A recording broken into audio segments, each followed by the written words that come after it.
कैसे लोगों को आप अपने साथ जोड़ पाओगे? पहला सवाल यही है। उत्तर भारत में शिक्षा का क्रांति को शुरू करना चाहिए। यार अपने चक्कर में दूसरे का क्यों बिगाड़ रहे हो? लेकिन ज़रूरत से ज़्यादा शिक्षित नहीं। तो इसीलिए कोई भी राजनीतिक दल खास करके शोषित समाज और ये गरीबी समाज जो है उसका शिक्षा के बारे में ज़्यादा जोर न दिए। खास करके सरकारी पाठशालाओं में छात्रावासों में शिक्षा के बारे में कोई भी ज़्यादा जोर नहीं देता।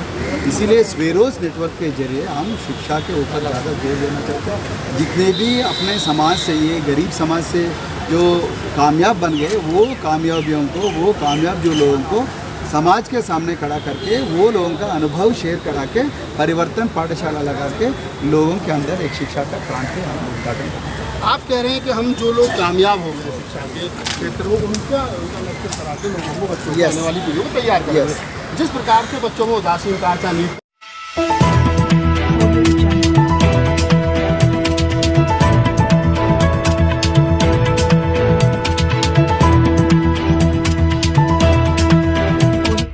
इस न्यूज चैनल पर जो भी वक्ता ने कहा वो उसकी अपनी राय है जिसकी पुष्टि नेशन न्यूज इंडिया नहीं करता। धन्यवाद। क्या कहोगे सर?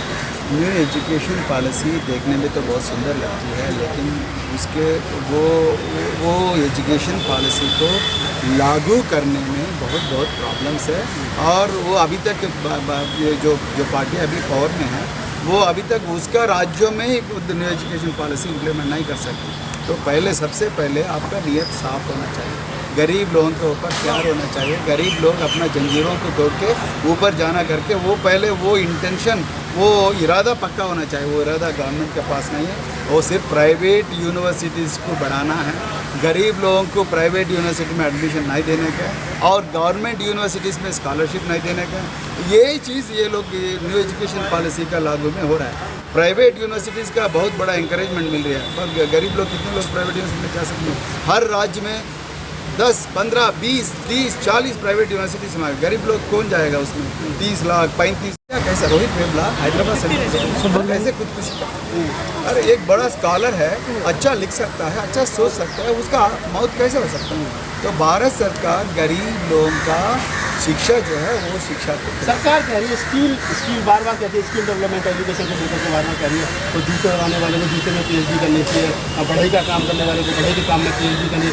आपको लगता है इस प्रकार की एजुकेशन अगर दी जाएगी यूनिवर्सिटियों में तो कहीं ना कहीं जाति के आधार पर लोग काम करेंगे, उसी व्यवस्था को बढ़ावा मिलेगा? मैं सहमत नहीं हूँ। सरकार ये जूते बनाने वाले ज़िंदगी भर वो जूते बनाना, सफाई कर्मचारी का बेटा फिर सफाई कर्मचारी बनना है क्या? यही गलत सोच है। ये देश में यही गलत सोच की वजह से पिछड़े और शोषित समाज वही पिछड़े बन गए और पिछड़े नहीं, न केवल पिछड़े नहीं वंचित भी बन गए। तो ये जूते बनाने वाले क्यों चार्टर्ड अकाउंटेंट नहीं बनने चाहिए? जूते बनाने वाले सफाई में काम करें। शिक्षा, स्वास्थ्य, स्वावलंबन यानी कि सेल्फ सफिशिएंसी, ये तीनों चीज़ों में हम ज़्यादा जोर देते हैं। शिक्षा इंक्लूड करते हैं स्पोर्ट्स और गेम्स और जो बहुत सारे चीज़। उत्तर भारत के लिए क्या रोड मैप तैयार किया है? उत्तर भारत के लिए ऑलरेडी उत्तर भारत में आ गए और जून 30 तारीख को हम सिविल लाइन में शाह ऑडिटोरियम में पहला नेशनल सेमिनार है। उसमें कई लोग कामयाब लोग हैं, IAS, IPS और जितने भी सेंट्रल सर्विसेज ऑफिसर्स हैं, कई लोग अपना अनुभव गरीब बच्चों से शेयर करने के लिए आए हैं। तो ये पहला कदम। लेकिन सर शिक्षा माफिया है, वो अरबपति है, कोचिंग माफिया है, उनसे कैसे आप जीत पाओगे? देश में संख्या बहुत ज़्यादा है उनकी।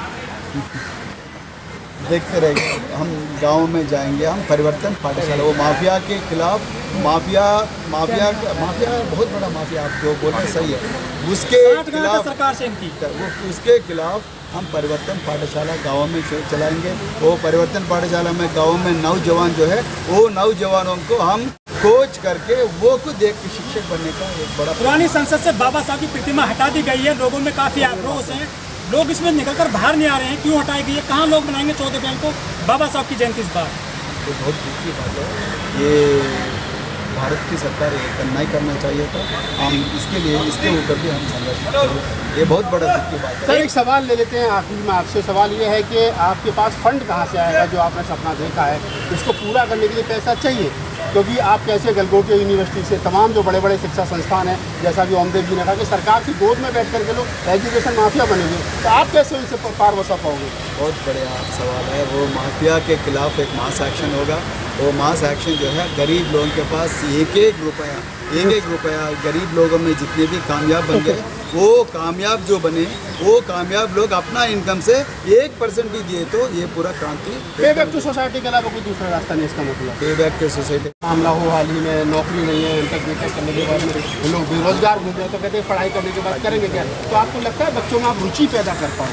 बहुत बढ़िया सवाल है, बहुत बहुत धन्यवाद है सवाल पूछने के लिए। देखिए, ये समाज में सबसे बड़ा प्रॉब्लम क्या है कि इंफॉर्मेशन, समाचार नहीं है। इंफॉर्मेशन कहाँ जॉब मिलती है, कहाँ कौन सी जॉब मिलती है, कौन से कोर्स पढ़े तो कौन से जॉब मिलेगा, क्या हो रहा है, कौन सा एजेंसी क्या कर रहे हैं, उसके बारे में ज़्यादा जानकारी नहीं है। वो जानकारी देने का योजना स्वेरोस नेटवर्क के पास है। जो उदासीनता आप जो बोल रहे हैं, उदासीनता बहुत डेंजरस है।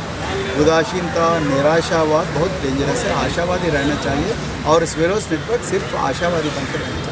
NEP 2020 न्यू शिक्षा पॉलिसी जो एजुकेशन पॉलिसी है, उसको लेकर के देश में बड़ा हंगामा हुआ कि लोगों को बेकार करने की कोशिश की जा रही है, शिक्षा को खराब कर दिया गया न्यू एजुकेशन पॉलिसी के तहत। खर्चा करके कौन जाएगा? तो सरकारी यूनिवर्सिटी के बारे में कोई भी नहीं सोच रहा। तो हम स्वेरोस नेटवर्क का मांग है सरकारी एजुकेशन पे बहुत ज़्यादा जोर देना चाहिए। सरकारी का छात्र आवास जो है उसमें बहुत सारे फैसिलिटीज़ देना चाहिए और सरकारी स्कूलों में भी इंग्लिश मीडियम आना चाहिए और सरकारी स्कूल्स में जो बच्चे पढ़ते हैं वो लोगों को विदेश भी भेजना चाहिए। आजकल विदेश को कोई गवर्नमेंट का योजना गरीब बच्चों को विदेश भेजने के लिए कोई नहीं है और यूनिवर्सिटीज़ में जो पढ़ रहे हैं उसको स्कॉलरशिप नहीं दे रहे, फेलोशिप नहीं दे रहे और फेलोशिप का एग्ज़ाम भी लीक हो रहे, तो गरीब बच्चों का अन्याय कौन पूछेगा?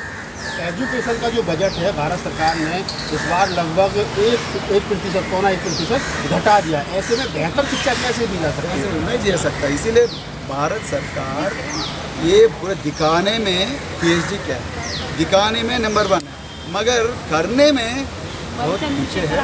भारत सरकार के अंदर वो सिंसियरिटी नहीं है।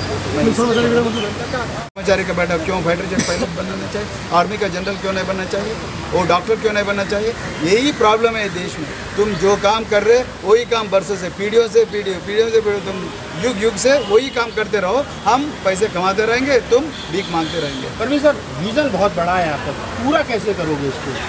आप जैसे लोगों का सहारा लेके आज, इसीलिए तो दक्षिण भारत में जो अच्छी चीज़ की है हम उत्तर भारत से भी शेयर करना चाहते हैं। उत्तर भारत में हमको नौजवान जोड़ रहे हैं, शिक्षा के जरिए बहुत सारे बदलाव आएगा। हम उससे बहुत बिलीव करते हैं, जरूर कुछ ना कुछ अच्छा चीज़ होगा। आपका जो संगठन है किसी राजनीतिक दल से प्रभावित है या क्या है? हम कोई स्वेरोस नेटवर्क नॉन पॉलिटिकल नेटवर्क है, सिर्फ महापुरुषों का विचारधारा, वो भी शिक्षा के वजह से अपना शिक्षा के रूप में ही अपना समाज के बदलेगा करके वो चीज़ को, वो विचार को हम पूरा बिलीव करते हैं। कोई राजनीतिक संगठन से हमारा कोई शिक्षा के अलावा और कोई दूसरा रास्ता नहीं है। कोई कॉर्पोरेट संस्था गरीब लोगों के लिए, गरीब लोगों का पढ़ाई के लिए पैसे देने वाला नहीं है। ये मैं इसीलिए गरीब समाज में जो भी शिक्षित हो गए, जो भी कामयाब बन गए, आप लोगों का इनकम, आप जरूर आपका कंफर्ट जोन से बाहर आइएगा, आप अपना समाज के पास जाइएगा, आप अपने ही सोसाइटी में कम से कम 1 पैसा आपका अगर 100 रुपये अगर काम कमाए तो कम से कम उसमें 1 रुपया हर महीने निकाल के अपने समाज के लिए खर्च करो। जरूर अपने समाज में क्रांति आएगी, अपने समाज में एक दिन एक अच्छा समाज बनेगा। 30 जून को जो आप सेमिनार करने जा रहे हैं साहू ऑडिटोरियम में, क्या टाइमिंग रहेगी, कब से कब तक चलेगा? 30 जून में 9:30 बजे से लेकर 3 बजे तक रहेगा और पूरा हम प्रेजेंटेशन देंगे। आपको भी इन्विटेशन है।